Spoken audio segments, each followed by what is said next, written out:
علی شیر خدا کرم اللہ تعالی وجہ الکریم کا کیا خوبصورت روایت ہے. فرماتے ہیں نبی پاک علیہ السلام سے میں نے سنا ہے, میرے آقا علیہ الصلوۃ والسلام فرماتے ہیں. اب سنیں اس حدیث کا ایک اور پہلو بھی ہے. ایک جگہ نبی پاک نے فرمایا جو یہ چاہتا ہے اس کا حساب آسانی سے لیا جائے اور چاہتا ہے کہ اسے جنت میں اللہ گھر عطا فرمائے, وہ تین کام کر لے.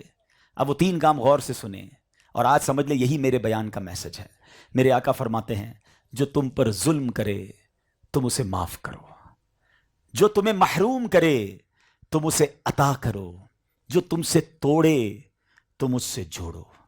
کام تھوڑا سا مشکل ہے, مجھے بھی اندازہ, کیونکہ دل میں سختی بہت آ گئی ہے نا. کیسے معاف کر دوں حضرت؟ آپ کہہ رہے ہیں اس نے ظلم کیا ہے میرے ساتھ, زیادتی کی ہے, مجھے برا بھلا کہا تھا, میں نہیں چھوڑوں گا. یہی تو کمال ہے. ہاں اچھا کچھ لوگ پتہ ہے کیا کہتے ہیں, میں بڑا با اخلاق ہوں. اچھا ان کا اخلاق پتہ ہے کیا ہے؟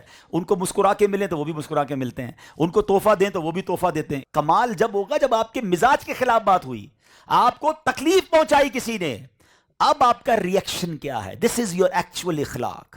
اور نبی پاک کی شان یہ تھی کہ جتنا جہالت بڑھتی تھی اتنا میرے آقا علیہ السلام کا اخلاق اور نرمی اور بردباری بڑھتی تھی. تو ہمیں یہ سیکھنا ہے کہ جو ظلم کرے اسے معاف کر دیں, اور معاف کرنے کو اللہ نے بڑا پسند کیا, یقین کریں. ایک میں آپ کو واقعہ سناتا ہوں. ایک شخص تھا, اس کے گھر میں اس کی وائف نے کھانا بنایا. جب کھانا بنایا تو نمک زیادہ ہو گیا. ظاہر عورت ہے, غلطی ہو جاتی ہے. کہتا مجھے بڑا غصہ آیا کہ میں اپنی وائف کو سزا دوں گا. پھر میرے دل میں خیال آیا کہ میری تو روز اللہ کی بارگاہ میں غلطیاں ہو رہی ہیں, روز نافرمانیاں کر رہا ہوں, اللہ تو سزا نہیں دے رہا. میری بیوی نے ایک غلطی کی اور میں اس کو اب سزا دینا چاہتا ہوں.